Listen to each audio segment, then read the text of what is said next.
Et nous recevons tout de suite Lucien Rumi. Lucien Rumi, bonsoir. Bonsoir. Pulsar a débuté hier pour la première fois à l'espace culturel des Quinconces. Qu'est-ce que ça change pour les artistes et le public?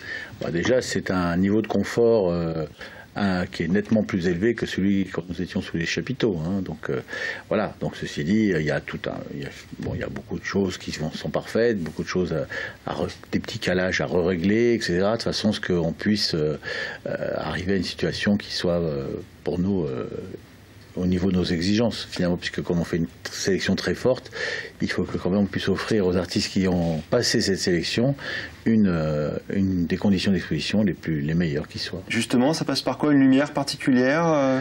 La lumière, c'est qu'elle vient de partout, puisque c'est quelque chose le bâtiment est assez ouvert à la lumière des deux côtés, etc. Mais ceci dit, il y a des petits endroits, il faut faire un petit réglage, etc. Bon, ça c'est du calage. Alors, voilà. C'est l'expérience petit à petit, et le fait que comme c'est un lieu nouveau, il faut aussi se l'approprier, voir les problèmes qu'il nous pose, les avantages qu'il nous apporte, etc. Donc tout ça, c'est une habitude, c'est un processus à mettre en place. Je pense que l'année prochaine, nous serons au top. Pile poil. Alors, il y a 54 artistes, 600 dossiers envoyés. Vous écrivez à Pulsar 1 sur 10 quasiment. C'est quoi vos critères de sélection? Moi, j'ai pas de critères. Nous, on choisit un jury qui change tous les ans, un jury de professionnels, qui sont des galeristes, critiques d'art, artistes reconnus, etc.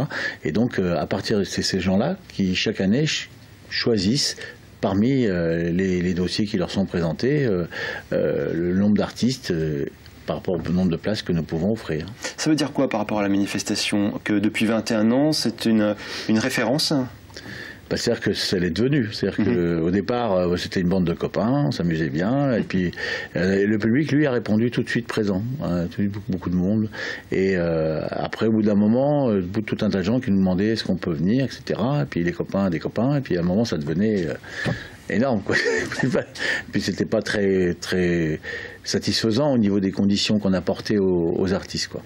Et donc petit à petit on a été obligé de faire une sélection, et à partir du moment où on a fait une sélection, au début c'était les copains qui faisaient la sélection, donc ça devenait un peu impossible. Donc après on a mis un jury extérieur à notre association qui a sélectionné. Au début on avait 150 dossiers, puis après c'est passé à 300, 400, 500, 600. Et pour autant, c'est pas un art contemporain élitiste, j'y étais tout à l'heure, c'est plutôt accessible, agréable à l'œil et à interpréter. Pulsar, c'est une sorte de porte d'entrée vers l'art contemporain? Non, c'est l'art contemporain. Pour moi, ce sont les artistes qui ont du sens au sens de sensible, de quelque chose qui va provoquer une émotion, une colère. On n'est pas sur du concept. On n'est pas sur du concept, on est sur quelque chose où il y a une image, une histoire. Donc il y a quelque chose qui est raconté. Il y a l'image, l'histoire de l'artiste, tout ça. C'est quelque chose qui est parfaitement créé. Donc le public, la personne qui regarde, elle adhère ou pas. Alors évidemment, chaque année, les gens disent oh, c'est mieux que ceci, ou c'est moins triste, c'est plus triste, etc. Mais en fait, c'est leur conception à eux, leur vie intérieure à eux, leur vie d'aujourd'hui, finalement, qui chaque année regarde des choses qui sont différentes, et donc ça interpelle chez eux des choses différentes. Alors on voit, il y a l'émotion d'abord qui surgit. Est-ce qu'il faut forcément chercher un sens à une œuvre particulièrement? D'abord, il y a une émotion, il y a une image qui crée un contact avec celui qui la regarde, et puis ensuite il y a la saveur dans la discussion avec l'artiste, c'est-à-dire l'échange qu'on peut avoir avec l'artiste qui est là fait que finalement on va pouvoir rentrer un peu plus dans le pourquoi du comment, etc. Et donc avec l'artiste échanger. Par exemple, il y avait un artiste qui était absent hier. J'ai proposé de faire à la personne qui s'intéressait à lui de faire la vente pour lui de son œuvre. Il a dit non, moi il faut absolument que je parle avec l'artiste, que je vois avec lui et que je discute avec lui. Pour moi, je ne peux pas acheter une œuvre si je ne rentre pas en contact avec lui, je n'échange pas avec cet artiste-là. Alors justement, toute dernière question, en quelques mots, vous parliez d'acheter, hein, les artistes exposent, mais on peut aussi repartir avec une œuvre. Les gens sont parfois surpris, mais c'est bien ça aussi une exposition.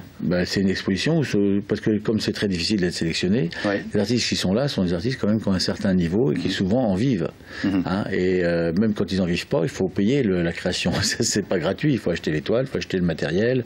Quand c'est de la photo, il y a le développement, etc. Il y a ça a un coût tout ça. Et donc effectivement, les artistes, les plasticiens, n'ont qu'une porte pour pouvoir vivre et continuer leur art que celle de l'acheteur.